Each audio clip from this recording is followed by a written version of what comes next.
gitu. Oke, selamat datang lagi di Warung Rempah. Edisi yang berikut ini seru nih karena kita akan ngobrolin ini ya, harta karun ya, Mas Bram ya. Kita ngobrolin harta karun nih. Harta karun itu kan kita Indonesia kan negara archipelago, negara kepulauan gitu. Dulu ratusan tahun bahkan mungkin jangan-jangan ribuan tahun yang lalu banyak kapal seliweran mungkin ya. Terus mungkin ada yang karam juga gitu. Kan cerita-ceritanya saya dengerin gitu kan ya. Nah, kita sekarang ngajak siapa nih Mas Bram? Nah, sekarang kita mau ngajak seorang arkeolog yang spesialisasinya tuh ngubek-ngubek soal barang muatan kapal tenggelam nih. Wah, ini seru banget nih, Mas. Soalnya persoalan harta karun yang ada di kapal-kapal yang seliweran tadi itu, yang tenggelam-tenggelam itu, ternyata nggak cuma urusan masa lalu tuh. Urusannya sampai urusan zaman sekarang. Oh gitu ya? Keren, dan itu nilainya wah fantastik deh kalau kita dengerin ini. Ini ada Mbak Vivi, teman saya ini. Kita dulu saya ketemu sama Mbak Vivi pertama kali di Belitung waktu ada acara UNESCO ya waktu itu ya Mbak Vivi ya. Ya, UNESCO tentang itu juga. Acara UNESCO, Mbak Vivi waktu itu nganterin kita ngeliatin tempat-tempat di mana penelitian-penelitian tentang kapal tenggelam itu terjadi dan segala macam intrik-intriknya yang ada yang terjadi di peristiwa pencarian harta karun itu gitu loh. Jadi pemburu harta karun itu bukan omong kosong, itu beneran ada dan gila gitu loh. Gitu. Ayo Mbak Vivi cerita dulu kali ya tentang apa sih sebetulnya barang muatan kapal tenggelam itu apa, dan selama Mbak Vivi jadi arkeolog di Palembang, yang menelitinya kan pasti sampai kemana-mana tuh. Itu ada di mana aja sih sebetulnya? Ada berapa banyak kapal tenggelam kita dan seberapa dahsyat sih nilainya gitu? Monggo Mbak. Oke, terima kasih Mas Bram. Selamat malam semuanya teman-teman. Jadi sebetulnya kalau kita ngomongin BNKT, apalagi harta karun, itu sebetulnya hal suatu yang menyakitkan hati. Begitu ya? Apalagi harta karun ya, karena tuh kesannya kan kalau harta karun itu kan sesuatu yang diperebutkan yang jadi bisa bikin orang menjadi kaya tapi tidak dengan cara yang elegan gitunya. Kemudian jadi istilah BNKT itu dimulai sekitar tahun 87. Jadi sebetulnya waktu itu saya juga masih SMA malahan, belum tahu apa itu BNKT. Jadi itu kasusnya kapal Pesing. Jadi itu di perairan Heliputan di Kepulauan Riau itu sampai ada kita tokoh senior underwater archaeology yang meninggal di sana karena kasus di perairan Heliputan itu. Jadi pemerintah waktu itu membuat satu lembaga itu namanya Panitia Nasional Pengangkatan Benda Muatan Kapal Tenggelam. Itu terdiri dari berbagai macam instansi, ada dari Digbud, terusnya saya lupa ininya, tapi ada tentara juga termasuk di situ. Itu ketuanya itu Menko Polkam waktu itu Bapak Sudomo, dan itu terusnya akhirnya Pak Domo. Ya Pak Domo, itu memang dia sebetulnya, nah orang-orang yang memang terlibat di pencarian harta karun BNKT itu biasanya memang orang-orang yang suka selam, gitu. Jadi di selam sendiri sebetulnya kita ada spesialisasi selam itu wreck dive.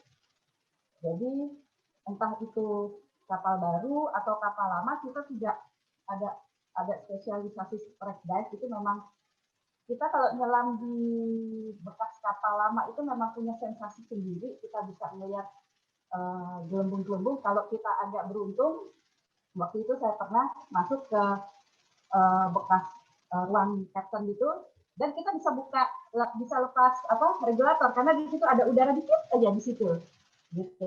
Jadi ya di situ ya karena udara cuma segitu ya sebenarnya buat gaya-gayaan itulah punya sensasi tersendiri lah gitu kalau kita nyelam di ref itu. Nah, istilah BMKT itu sendiri sebetulnya bagi kami arkeolog itu juga cukup menyakitkan karena benda muatan kapal tenggelam. Jadi sasarannya itu kan adalah barangnya, artefaknya. Karena yang disasar itu adalah kapal-kapal kargo yang tenggelam pada masa lalu. Dan itu sebetulnya juga memang dianggap barang komoditi. Padahal sebetulnya yang ada di dalam yang dibawa sama kapal itu kan sebenarnya ya bisa aja tuh nggak cuma komoditi, barang milik orang kapal. Karena di dalam satu kapal kargo itu sebenarnya adalah satu komunitas sendiri.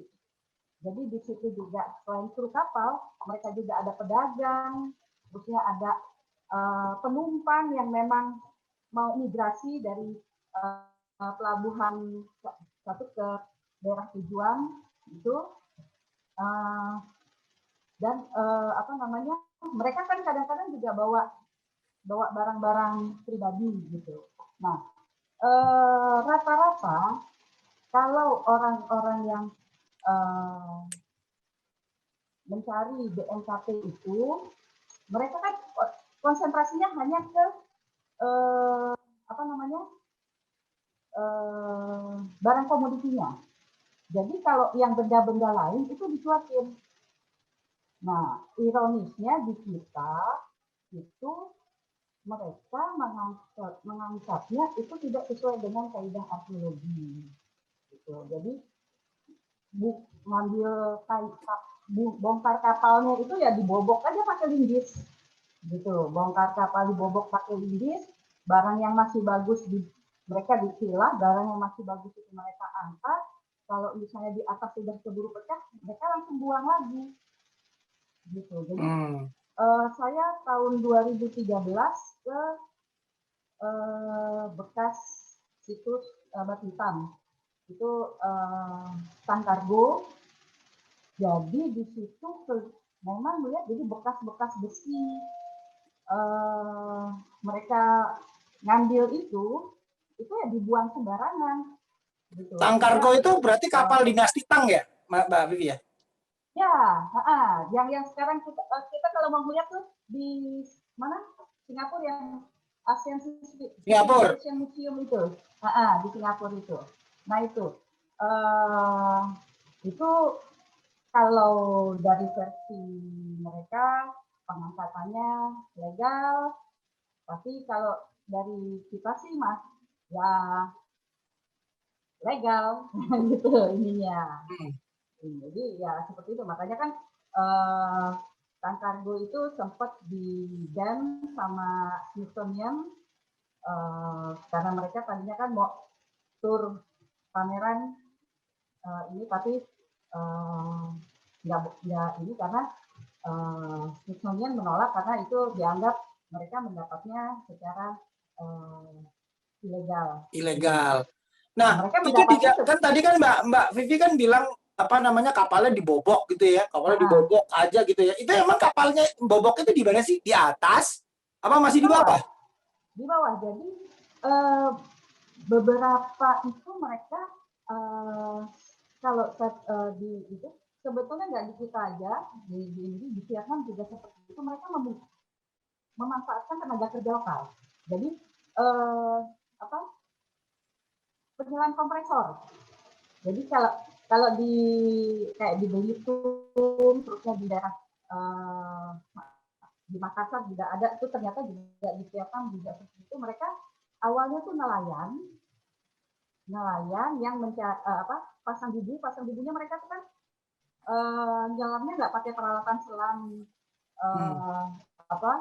yang ya tidak peralatan selam pada umumnya. Mereka ya cuma pakai kompresor biasa, kompresor buat ban itu, pakai selang. Ya udah, mereka bisa menyelam berjam-jam di situ. Makanya kayak Ya, jadi macam-macam. Jadi kalau sekarang sebetulnya mereka udah canggih, jadi mereka pakai regulator gitu. Cuma kalau tahun 2000 saya melihat di Belitung mereka hanya menyelipkan di masker. Jadi selang yang buat apa tuh namanya? Air. Kalau kita tukang, ya selang tukang namanya yang buat ngukur gitu. Itu diselipin di itu maskernya di situ. Jadi mereka bisa bernafas pakai hidung. Nah itu tuh. Jadi awalnya karena mereka tuh kan kalau di Belitung tuh buat pasang bubu atau nyari keripang gitu. Dan itu sebetulnya yang menjadi ironis karena rata-rata orang penyelam itu akhirnya mereka kena dekompresi sickness gitu. Jadi saya pernah ke Makassar waktu itu di Pulau Baralompo, itu banyak orang-orang yang sekitar umur 30-40 itu ya jadi cengkrong gitu. Gitu kan kalau dekompresi sickness itu kita kan jadi kadar nitrogen kita terlalu banyak di dalam tubuh itu kita jadi kaku-kaku semua badannya. Gitu. Jadi kenapa kita kalau habis menyelam idealnya itu 24 jam nggak boleh terbang, itu karena itu supaya kadar nitrogen kita lepas semua jadi baru aman. Atau kalau kita menyelam di lebih dari waktu yang kita ditentukan, jadi kita maksimal menyelam, jadi masing-masing kedalaman kan kita menyelam ada waktu-waktunya, makin dalam kita nyelam makin sebentar kita di dalam. Tapi kan kalau orang-orang itu nggak mungkin kan cuma kedalaman 30 meter, idealnya 15 menit. Kalau kita nyelam 15 menit ya paling baru nyampe, ngelihat sebentar udah suruh naik lagi kan gitu.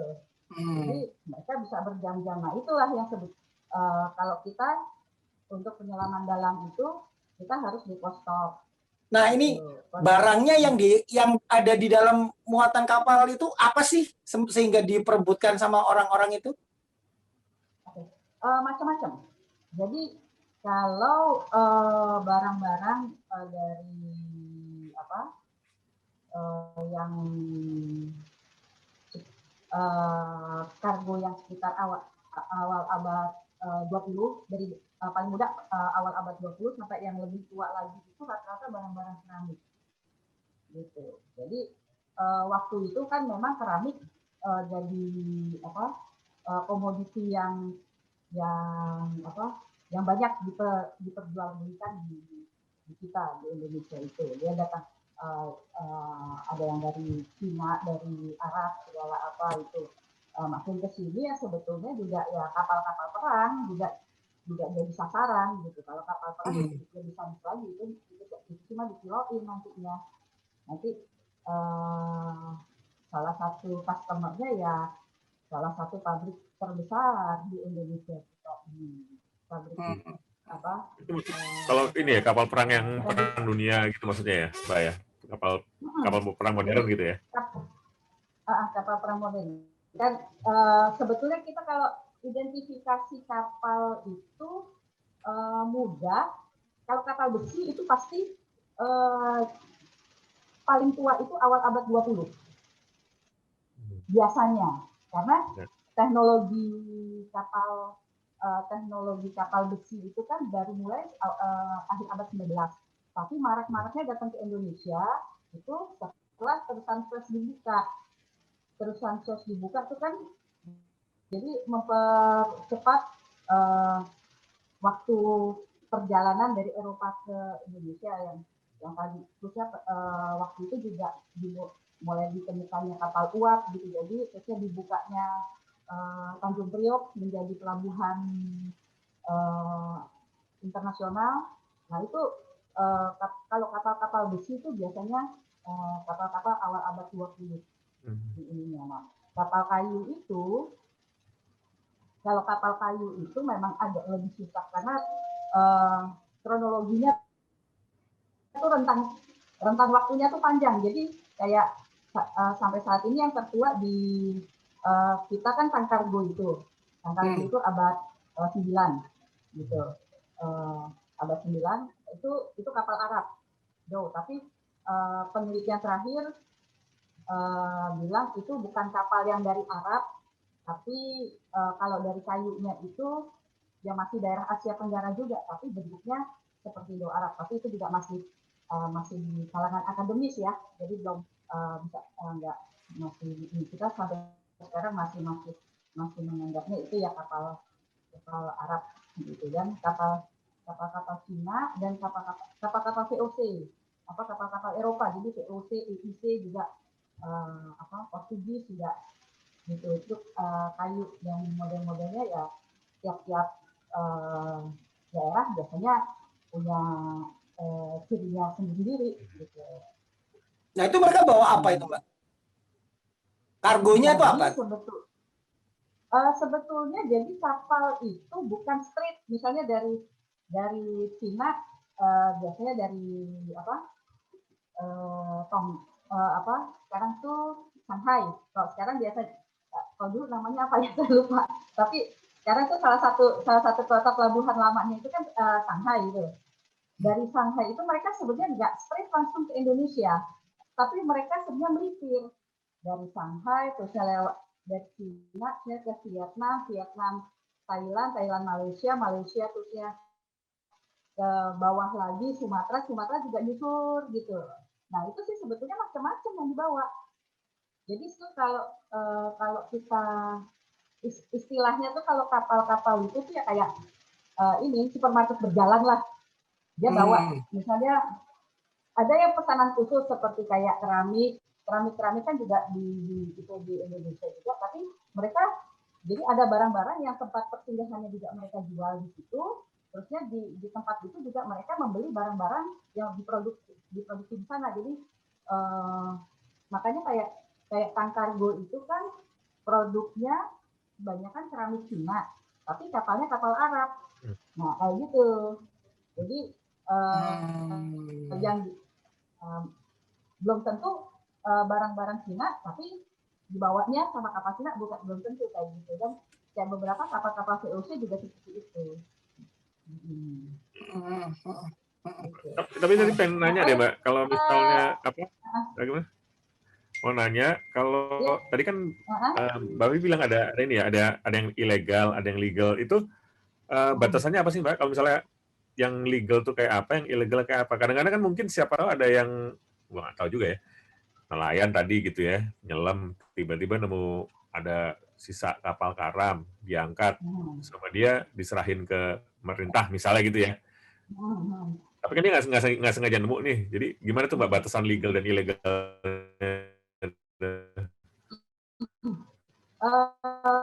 Sebetulnya memang kalau misalnya kita nemu lokasi itu ya karena nelayan itulah. Jadi mereka biasanya kan kalau bekas-bekas kapal tenggelam itu kan terumbu karangnya bagus gitu. Jadi mereka biasanya nyari ikan di situ. Lagi nyari ikan, jaring atau lagi ngicek bubu, nemu, mereka lapor. Nah itu idealnya kalau misalnya harus mereka lapor dari pihak pemerintah, bisa ke BPCB, bisa ke PCBM ya, Dirjen Kebudayaan itu ininya eselon 2-nya, ya eselon 3-nya BPCB itu meninjau dan melakukan survei di situ. Nah, tapi sama sindikat itu justru sama mereka dimanfaatkan. Jadi tahun 2000 itu pasaran untuk nemuin titik itu sekitar 1M untuk nelayan-nelayan sekitar Belitung tuh. Jadi karena kebetulan waktu itu pada saat saya lagi main ke sana, lagi nongkrong gitu ya gak jauh dari tempat kita nongkrong itu ada sekelompok nelayan, mereka habis minum-minum gitu terus sambil cerita lah, mereka baru dibayar DP sekitar 300 jutaan gitunya untuk masih tahu lokasi nanti terusnya sama orang dari sindikat itu juga ngecek kalau benar baru dikasih tunai. Nah itu yang dimanfaatkan sama orang-orang itu. Jadi ya kadang-kadang perusahaan itu, ya saya tidak menyebut semua perusahaan-perusahaan pengangkatan itu juga sindikat ya, tapi kadang-kadang mereka juga memanfaatkan nelayan-nelayan itu. Soalnya kayak ada teman saya di Kataku juga bilang ya gimana mau dilarang. Mereka sekarang kadang-kadang alasannya nyari ikan, tapi sebetulnya nyari titik, gitu. Karena ya memang dibayar mahal, kayak gitu. Sementara kan kebutuhan ekonomi semakin tinggi. Udah gitu kelompok nelayan itu kan sebetulnya termasuk ya kelompok marginal lah di negara kita. Meskipun negara kita negara maritim ya. Cuma nelayannya ya gitu deh. 1 M tuh Mbak ya dibayarnya mereka ya buat dapet titik ya? Ya, biasanya mereka Lebih bayar. gitu ya? Jadi bayar lebih. Jadi saya pernah nyelam, jadi ngobrol sama orang kapal sambil nanya kan, saya bilang kalau misalnya nemu lokasi bisa deh itu nanti biar kita teliti gitu. Tapi mereka karena yaitu kita ini berkejar-kejaran sama para pemburu itu. Jadi orang lokal taunya kalau kita mau menyelam ke situs kapal tenggelam itu, ya cari harta karun. Gitu. Jadi saya awal-awal neliti di Belitung itu yang benar-benar mulai terjun di bawah airnya itu kan 2013. Jadi itu situsnya itu udah hancur. Jadi mereka bingung ngapain datang ke situ, itu kan udah hancur, pokoknya situs renyek lah, udah bekas diangkat segala apa gitu. Karena pemikiran mereka kalau kita mau nyelam ke lokasi kapal tenggelam pasti nyari gitu. Sampai pada saat kita mengurus perizinan juga polisi air juga nanya, jadi ini dari perusahaan mana gitu loh, ini nanti gimana, karena mereka udah yang kayak yang seperti itu tuh mereka udah tahu duluan gitu loh. Jadi setengahnya sebetulnya awalnya mereka nggak percaya kalau kita datang ke situ memang untuk penelitian gitu. Kalau satu nelayan dibayar 1 titik 1 M gitu ya, berarti kan itu 1 M tuh gede loh. Kalau berarti kan dia tahu tuh nilainya berapa tuh yang ada di setiap kapal itu. Maka emang kalau Mas tahu Mbak Vivi biasanya satu kapal itu, satu perusahaan itu bisa jangan perusahaan aja ya. Pokoknya satu proyek, satu kali pengangkatan kapal itu mereka bisa dapat berapa sih Mbak? M-nya udah M-an banget kayaknya sih, karena ya bisa masuk balai lelang Krisi. Kalau Krisi kan bukan lelang ecek-ecek kan kayak gitu. Emangnya pegadaian gitu. Udah dapat ditaruh di pegadaian ya. Ya gitu ya. Ya, kita udah bisa. Saya sebutnya tepatnya juga nggak tahu ya. Itu kan. Tapi sebagai analoginya kalau udah masuk di Krisi itu karena ini cerita lain sih ya. Kan sebetulnya di Palembang juga banyak ya yang diproduksi ya. Ya mereka juga seperti itu. Jadi orang-orang yang ngambil temuan-temuan di Sungai Musi itu awalnya mereka dari pencari pasir yang disedot terus nyangkut di situ. Tapi sekarang mereka udah jelas ngambil, dan itu juga udah ada harganya gitu. Mereka udah dan si pemukul juga bangga gitu loh. Kalau misalnya kayak sekarang yang lagi hits itu kan sebetulnya kalau di Musi itu prasasti Timas yang tipis-tipis gitu, nanti ada tulisannya, bisa aja tuh tulisannya isinya mantra-mantra atau ini dan itu mereka tuh dengan bangga, wah si bapak ini lagi mau neliti ini tapi cuma saya kasih fotonya, soalnya kalau nggak dibayarin satunya sekitar 20 juta, saya nggak mau. Gitu. Jadi sama mereka udah tahu harga gitu loh. Dan itu sebetulnya yang di situs-situs wilayah-wilayah perairan kita, nah orang-orang lokalnya juga udah teredukasi seperti itu. Gitu. Jadi mereka kan itu apa namanya barang-barangnya itu apa rata-rata kayak tadi kayak Mbak Vivi sampaikan kan tadi kebanyakan keramik ya yang harganya gitu. Itu kan keramik kuno abad-abad 10 gitu. Itu tahu nggak Mbak per piece tuh biasanya semahal apa sih? Tergantung tingkat kelangkaan. Jadi kalau kita buka eBay aja, gitu. Saya pikir juga nggak tahu sih, tapi coba kita cek eBay ya. Ini misalnya pan keramik, gitu. Bisa dijual di eBay. Iya loh. Gila. Itu dapat dari mana ya tuh? Kita juga kalau misalnya mau ngecek ini, ya lihat di eBay gitu.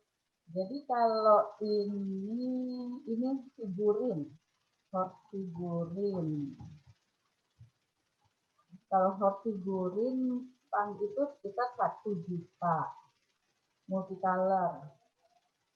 Figurin itu berarti kayak boneka kecil-kecil gitu ya? Boneka kecil-kecil nih. Kalau ada juga action figure gitu Mas? Iya itu kayak di belakang itu. Itu ini ada 3,9. Ini eBay-nya udah pakai rupiah lagi. Saya baru buka lagi, biasanya pakai dolar nih. Ini ebay.com, cek aja nih Mas. Nih. Ada 5,6 juta. Iya, ini udah pakai rupiah. Ini Chinese Pottery Period Dancer 12 juta. Jadi memang makin langka. Ini ada 46 juta. Kancai Lokapala Tom Guardian. Nah, tuh 46 juta. Itu persatuan ya? Iya. Satu biji ya? Makin langka itu makin mahal. Ininya. Gitu. Padahal itu kalau Mbak pengalaman aja deh yang Mbak Vivi pernah lihat gitu ya pada saat mereka ngangkat itu ada berapa banyak Mbak kargonya tuh? Umumnya keramik. Umumnya keramik ya? Keramik. Jadi kalau keramik itu kan sebenarnya ya kayak kita piring makannya sekarang lah. Memang kan ada yang diproduksi massal gitu.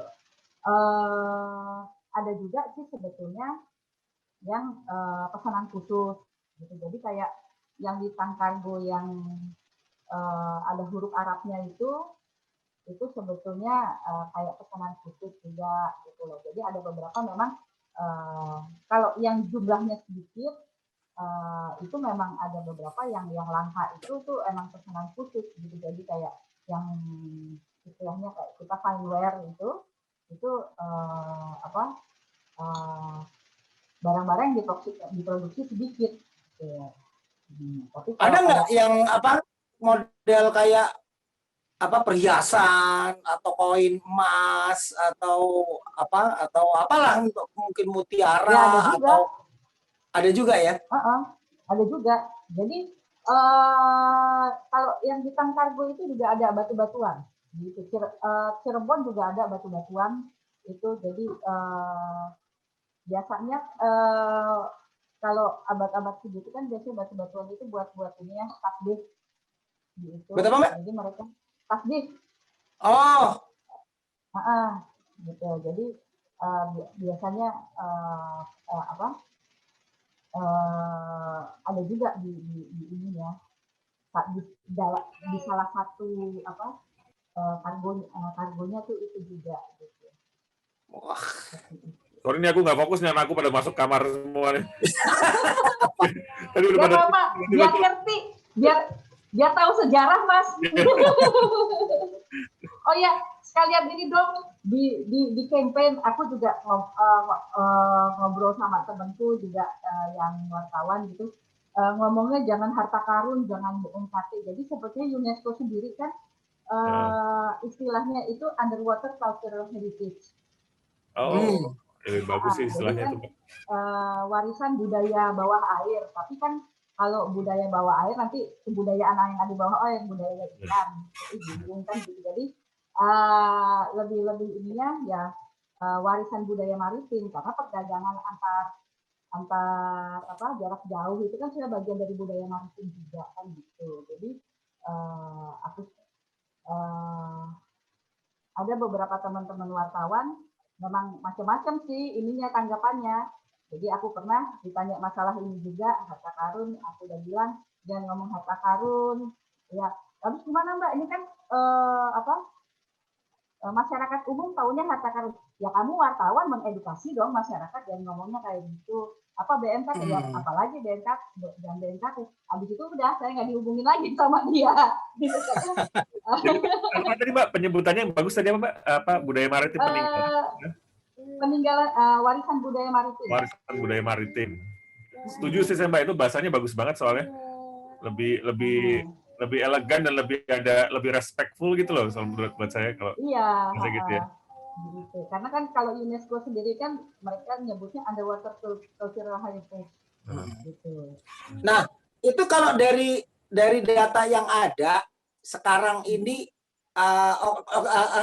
dari data yang ada itu ada berapa banyak sih kapal yang tenggelam di titik-titiknya gitu ya, yang tenggelam, dan kan pasti belum semuanya diangkat kan ya.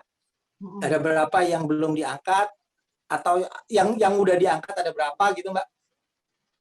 Kalau fixnya itu sih sebetulnya dari teman-teman KKP ya, mereka yang punya datanya. Tapi kalau yang sudah didata ulang oleh mereka pada tentang untuk lokasi kapal-kapal tenggelam itu ada sekitar 400-an, 400-an ya. Ini sudah ditemukan ya Mbak ya? Selama ini sudah ditemukan segitu atau? Antara dua, jadi yang sudah ditemukan sama yang sudah diketahui titiknya.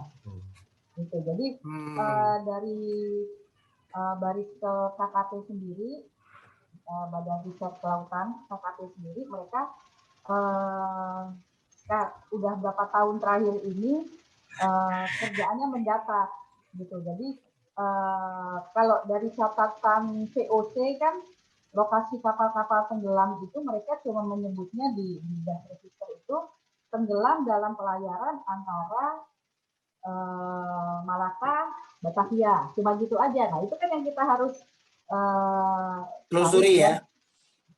Ditelusuri, dan ini teman-teman dari KKP nih yang lagi mencoba menelusurinya. 400 itu udah ketahuan titiknya di mana, apa baru tahu ada yang tenggelam segitu gitu? Kayaknya udah ketahuan deh titiknya. Udah ketahuan titiknya ya? Ketahuan titiknya. Nah, dari 400-an itu yang udah diangkat berapa Mbak? Kalau yang udah diangkat, sebetulnya yang diangkat yang benar-benar diangkat itu yang secara ini resmi ya, resmi. Baru resmi ya, gitu. Geldermalsen itu yang Geldermalsen yang dilakukan itu Peksim, Cirebon, sama Batikang. 4. Selebihnya juga yang benar yang kita tahu gitu. Selebihnya diangkat cuma tidak dilaporkan. Berarti boleh udah tahunya, itu ilegal dong kalau yang nggak dilaporin ya? Nggak ilegal juga, legal.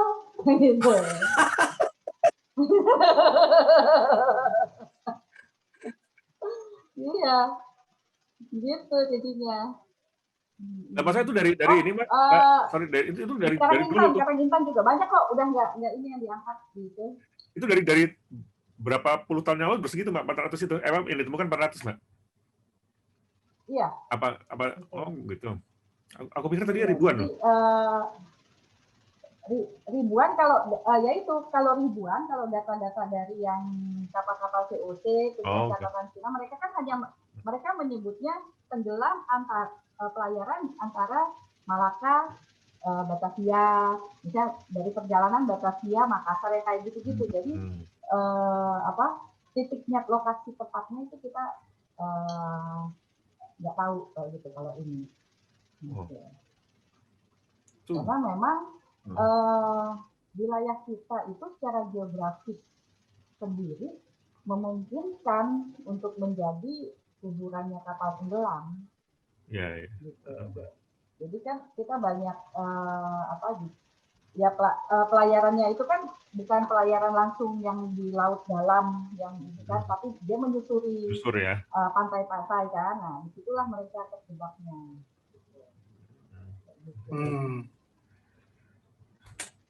Ada cerita-cerita seru nggak, Mbak? Ketika ya apa kayak boleh klinik boleh juga, Mbak, cerita-cerita seru gitu, maksudnya apa kayak Lara Croft gitu atau kayak apa bebas. Ya sebetulnya karena kita juga kalau di Belitung kita juga ngikutin tradisi mereka sih ya. Jadi mereka tuh punya tokoh dukun gitu. Jadi dukun itu sebetulnya bukan dukun yang bisa ngobatin, bukan, tapi ketua adat, tokoh adat lah gitu. Jadi mereka punya dukun darat, dukun air. Nah, dukun air itu bisa laut, bisa sungai. Jadi semua kegiatan-kegiatan, pokoknya aktivitas orang Belitung itu kan selalu hari baik, tanggal baiknya itu ditanyain sama dukun kapan dia mau mulai berkebun, kapan dia bisa ke laut, segala apa. Nah kayak gitu. Jadi memang ada beberapa tempat-tempat yang kalau kita main ke situ aja, ya hawa-hawanya juga ini ya, namanya juga kalau nyelam kan sebenarnya kan bukan habitat kita ya. Iya. Nah kayak gitu jadinya. Iya. Tapi sepanjang saya neliti sih sebetulnya nggak ada. Kalau di laut nggak ini. Kalau kapal asing nggak ada kliniknya, Mas. Nggak ada ya? Kalau perahu-perahu Majapahit, gitu. Seru kebayangin, soalnya kan kalau aku kan dulu aku nggak diving, Mbak, cuman ya snorkeling gitu aja kan ya. Itu aja kan paling nggak dalam-dalam banget aku ya, cuman ya lah berapa meter itu paling, itu aja kan seolah-olah kayak suasananya udah beda banget ya kayak di darat ya. Udah gitu. Dan pikiran-pikiran tuh aku muncul tuh ada apalah segala macem. Aku bayangin kalau tapi yang di Belitung tuh dangkal loh, Mas. Di perairan Belitung aku kayak gitu loh. Kalau perairan Belitung tuh tenggelamnya nggak terlalu dalam ya, Mbak Vivi ya? Iya. Paling sekitar 15.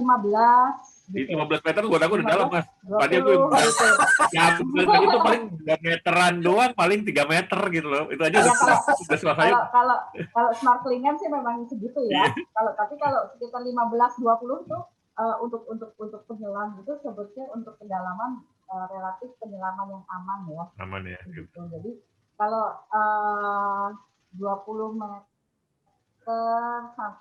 20 meter kita masih bisa dapat sekitar 30 sampai 45 menit lah. Gitu. Kalau 15 meter sih kita simak sejam di bawah juga nggak masalah.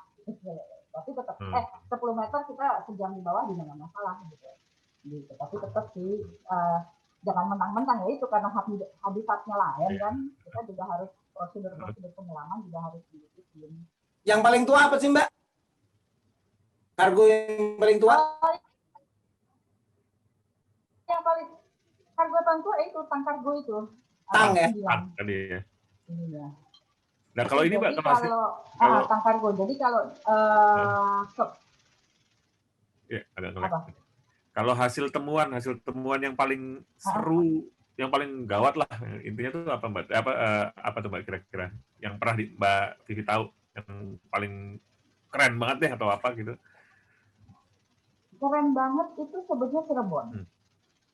Jadi Cirebon itu nggak cuma satu kapal.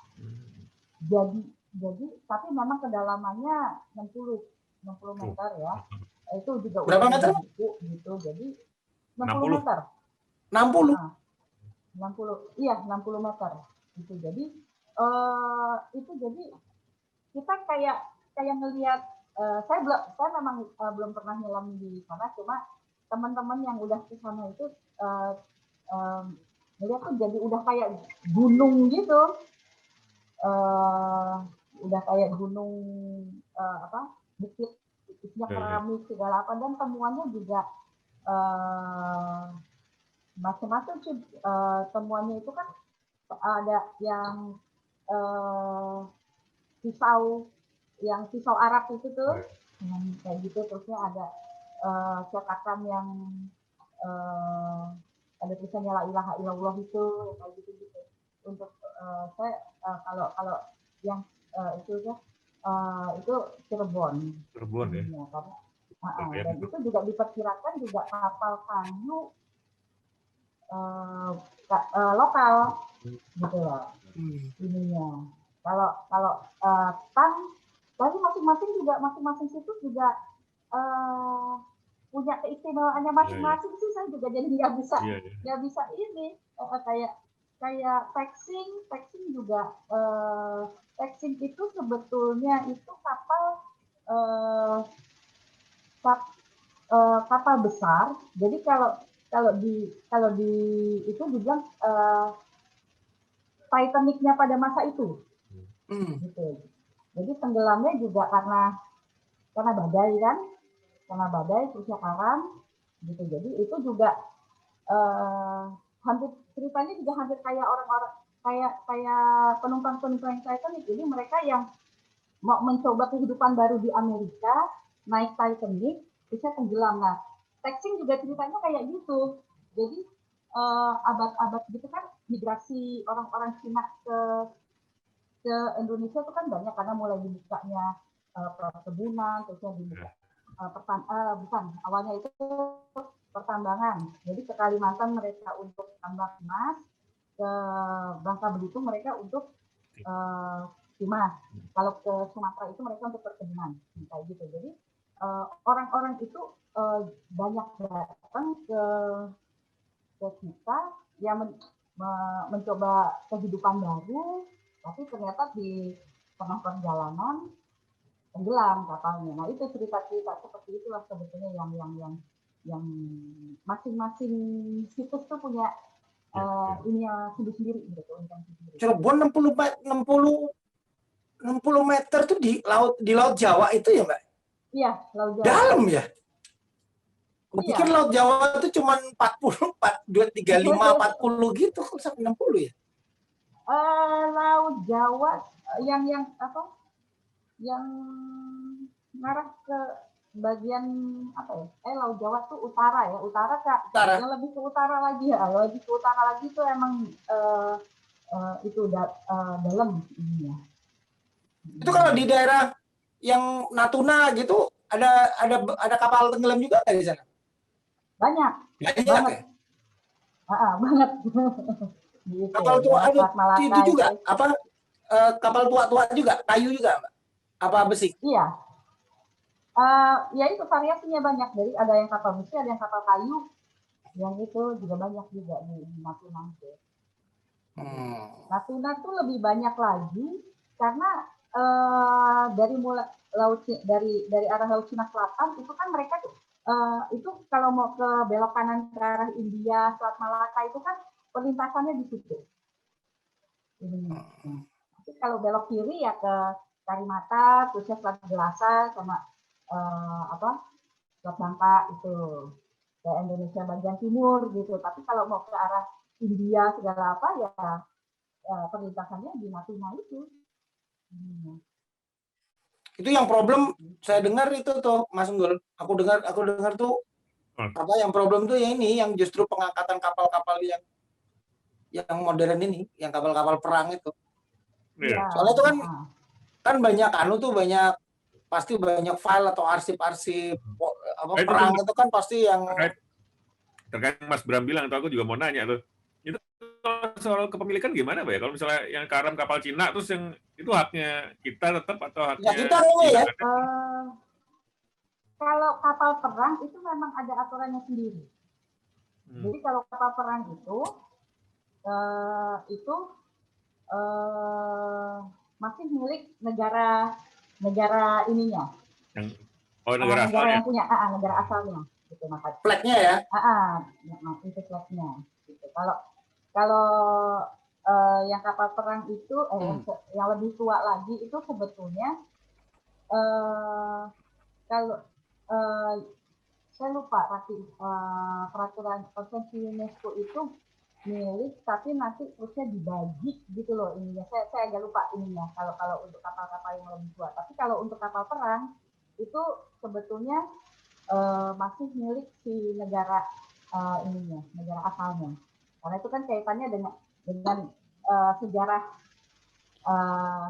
dari negara itu kan. Gitu. Makanya kemarin waktu yang banyak yang di Laut Jawa itu yang U-boat tiba-tiba hilang, terusnya Asigara gitu juga hilang itu. Kalau Jepang sebetulnya mereka bukannya nggak peduli ya, cuma mereka menganggap kapal-kapal yang tenggelam di wilayah yang sisa-sisa Perang Dunia Kedua itu ya sudah kuburan ancestornya mereka. Gitu. Nah, beda dengan Eropa, Amerika gitu. Jadi mereka kalau travel gitu ya kesana ya. Jadi mereka sebisa mungkin tetap itu. Jadi waktu yang U-boat itu ada berapa kapal Belanda itu kan Belanda kan sempat protes kita gitu. Nah, padahal kita juga nggak tahu itu kapal pernah lewat di perairan kita. Nah berarti kamu juga ini dong spying on us kan, kayak gitu kan.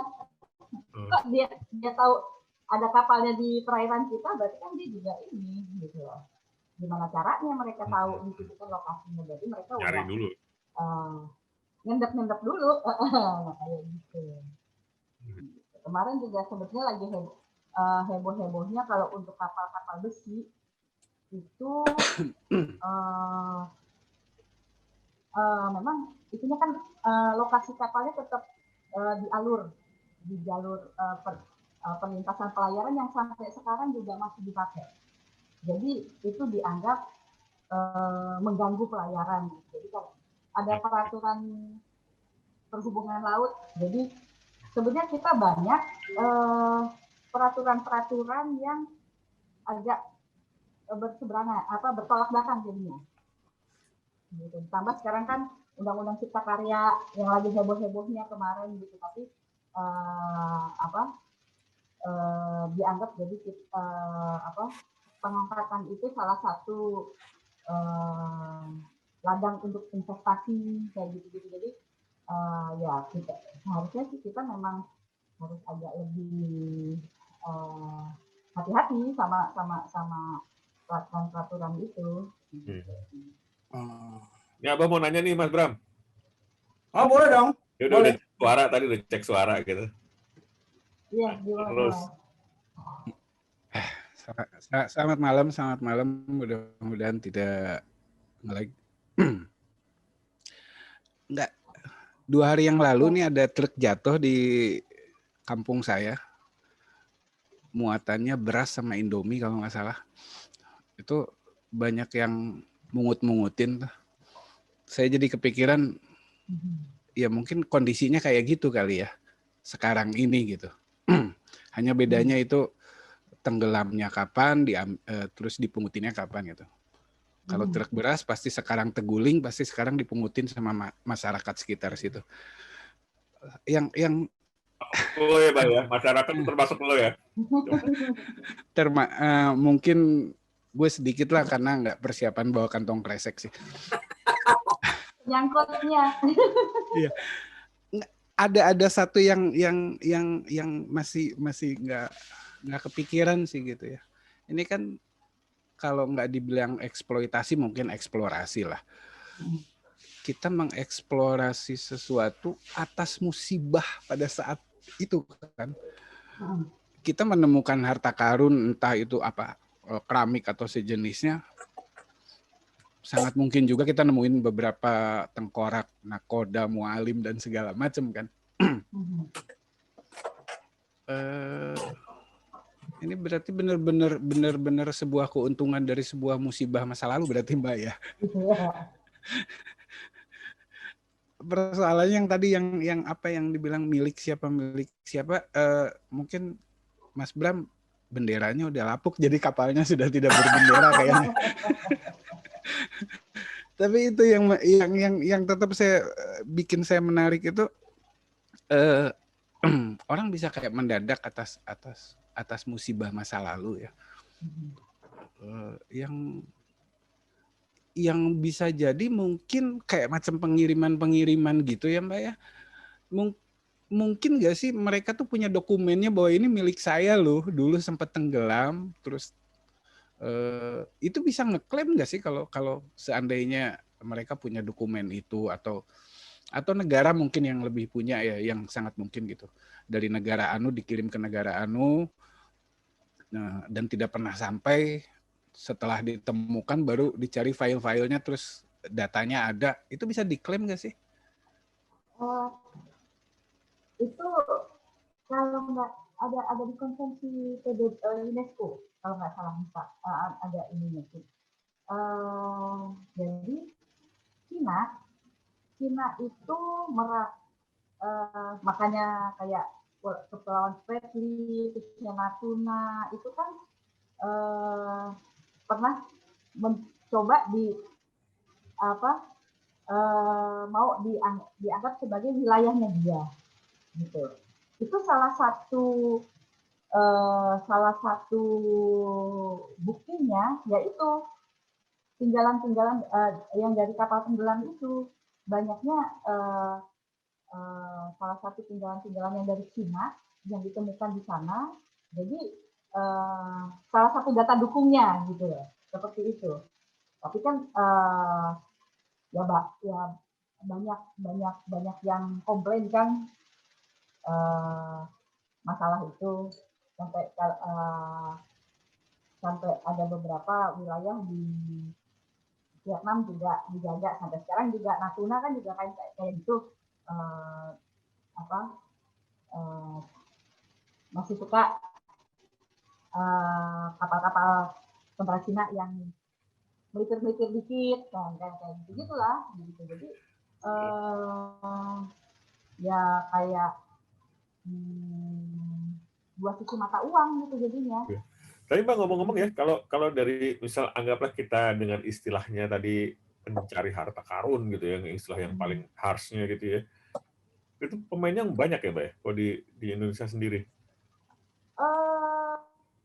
Lumayan. Itu di laut ya, belum lagi yang di darat lagi ya. Nah itu, jadi saya ada cerita sendiri kalau itu ya. Waktu tahun 90-an itu banyak mendadak ada perusahaan-perusahaan pengangkatan. Jadi salah satunya sponsor tim saya. Gitu. Dulu sih bangga, tim kita juga di ini ada saya ikut klub football di Jakarta gitu ya. Salah satu sponsornya tuh ternyata begitu kita tahu, lah ini kan salah satu perusahaan yang di blacklist gitu. Karena ya itu mereka memanfaatkan panas itu, akhirnya sejak dibentuknya panas itu akhirnya banyak perusahaan-perusahaan yang mendadak punya usaha itu, dan itu itunya juga orang-orangnya kalangan dari ya penguasa zaman Orde Baru lah. Gitu. Kalau sekarang sih sebetulnya udah lebih nggak sebanyak waktu itu gitu. Dan mereka sih sebetulnya juga ada beberapa yang sudah lebih tahu, lebih ngerti lah gitu. Jadi mereka nggak cuma sekedar pokoknya yang penting dapat izinnya juga yang penting bukan dapat izin jalan, eksplorasi juga jalan kayak gitu. Jadi mereka sekarang udah lebih tertib lah, meskipun tetap aja ada yang ini. Emang emang ini ya Mbak ya, susah kali ya Mbak ya, saya nggak tahu juga ya kalau pertemuan arkeologi gitu, entah itu di laut atau di darat, batasannya ini harus diserahkan ke negara atau boleh dijual di balai lelang, itu kan apa ada aturannya nggak sih Pak? Kalau misalnya tiba-tiba temuan prasasti yang sangat-sangat mengandung nilai historis sangat tinggi, tiba-tiba masuk ke balai lelang Christie lah, let's say gitu ya. Terus bisa nggak sih itu ini di reject sama si balai lelang ya? Ini nggak boleh, ini harusnya ke negara yang bersangkutan. Itu ada nggak sih aturan-aturan gitu Pak sebetulnya? Bisa. Itu sebetulnya Cirebon kayak gitu. Christie menolak. Oh, oke. Gitu. Jadi apa? Mau di darat, mau di laut, sebetulnya aturan sama. Gitu. Jadi barang-barang itu boleh dijual, tapi nggak boleh keluar negeri. Oh. Gitu. Nah, tapi kan ya. biasanya kan kalau yang barangnya langka itu kan inceran, gitu. Nah, disitulah. Iya. Sama nih kayak mainan saya ini barang langka juga, Pak, inceran juga nih buat.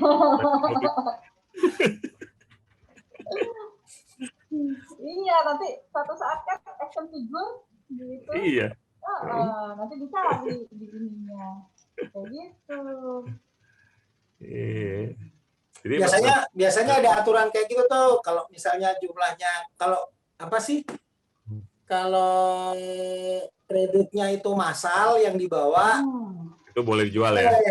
Boleh dilelang. Kalau seperti prasasti atau arca yang spesifik. Gitu. Kalau one of a kind gitu, itu nggak boleh, itu harus dipulangin. Jadi semakin langka barang itu kan semakin nilai pentingnya itu kan semakin tinggi. Gitu ya. Tapi nggak tahu ya kalau diumpetin. Nah itu. Nilai penting semakin tinggi, otomatis nilai ekonomisnya juga lebih jadi makin tinggi juga. Nah itu yang yang dicari. Gitu. Jadi inget itu ya, Mbak ya, temennya Abah waktu itu main ke rumah saya bawa benda-benda purbakala katanya gitu ya. Tapi nggak tahu. Jelas. Bilang purbakala nih kok kayak bentuknya kayak buatan baru. Itu kita kalau untuk kayak arca batu itu ya, kalau kita main di sekitar Borobudur itu banyak. Mereka bisa kalau untuk peralatan logam tuh di daerah Trawulan. Jadi mereka bisa membuat jadi seolah-olah lama. Nah, tuh Bah. Tuh Bah, mungkin jawabannya tuh Bah.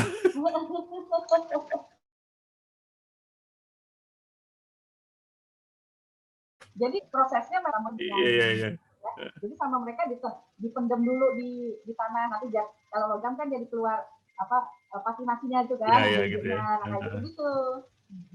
Oke, seru banget sih. Batu juga kayak gitu di daerah Muntilan tuh. Gitu, kayak gitulah. Jadi barang siapa yang merasa memiliki barang lama, jangan buru-buru dibuang. Simpen aja dulu gitu kan, 10 tahun. Tapi bener loh. Aku tuh dulu pernah istriku kan koleksi batik ya. Koleksi batik, terus apa namanya? Atau kapan tuh ya lagi butuh duit ceritanya nih. Lepas aja nih satu batik gitu ya. Itu ditanyain, ini batik tahun berapa? Batik ininya berapa? Ini. Apa? Kita nggak tahu ya detailnya sampai seberapa. Ternyata yang lain bilang gitu, Mbak, itu kalau keluaran di atas tahun sekian tuh harganya 10 kali lipat. Ups, langsung itu nggak jadi. Udah, ntar aja itu. Karena setelah OOT dikit ngomongin batik, temanku juga ada yang sempat jual beli, akhirnya dia insaf jual beli batik lama, karena ternyata ketika dijual dibawa keluar itu dipotong-potong Mas untuk jadi kayak tas, dompet segala macam. Terus jadi rasa nasionalismenya kan bergejolak, wah ini anjrit nih, ini salah satu histori kita gitu, dipotong-potong aja di sana gitu kan, gitu-gitu. Mas, itu tuh yang hobi kayak gitu, kalau kadang-kadang juga kayak Palembang tuh ya, kenapa sekarang juga batik Palembang diproduksi di Pekalongan ya karena itu. Jadi tahun sekitar tahun 90-an itu, 92 sampai awal 2000 itu orang-orang Malaysia jadi banyak berburu ini cetakannya Hmm. gitu. Dan Singapura juga seperti itu. Jadi apalagi sekarang Singapura itu lagi anak-anak mudanya Singapura tuh ya generasi Gen Z ya. Nah, itu tuh mereka lagi udah mulai sadar bahwa sebetulnya historinya mereka tuh lebih panjang dari sebelum Raffles membentuk Singapura. Jadi mereka sekarang lagi giat-giatnya menelusuri sejarahnya prakolonial. Nah itu. Ketemunya di Sriwijaya tuh. Iya. Iya. Makanya sekarang yang di dekat Singapura River kan ada patungnya Paramaswara. Iya. Kayak gitu. Nah itu jadi mereka mulai ada kesadaran sejarah prakolonial, tapi karena mereka secara finansial juga kuat, jadi ya pokoknya asal beli aja gitu loh. Asal mereka dapat ya beli dan bayar mahal. Nah itulah sebetulnya. Ya kasusnya jadi kayak apa hasil tangkargo itu. Iya. Kan ditaruh di Museum Civilization Asian Civilization Museum of Singapura itu kan memang apa barangnya tenggelamnya di tempat kita, kargonya kapalnya kapal Oman ya Mbak ya kalau nggak salah ya. Iya. Kapalnya kapal Oman yang ngambil mereka ya taruhnya di tempat mereka, kita nggak punya duit. Iya, kita nyengir aja. Yang menang lelang kan Singapura. Iya. Cina kalau dia udah menang lelang ya udah. Cina aja sampai protes kan, merasa itu miliknya dia, harusnya kayak itu. Tapi ya orang Cina yang berani bayar, yang berani ini ya udah. Singapura yang kasih tawaran yang paling mahal ya udah Singapura yang menang gitu. Keren. Sekali lagi kalau punya barang lama jangan dibuang. Oke. Simpen aja. Oke Mas Bram, Mbak Pipi terima kasih banget ya waktunya. Oh iya udah 1 jam. Udah 1 jam udah diperingatkan oleh si Uga yang Terima kasih loh. Terima kasih banyak. Jadi ya, ntar kita ngobrol-ngobrol lagi ya lain kali ya. Jadi kayak podcast yang di YouTube itu. Ntar juga di YouTube ini. Iya.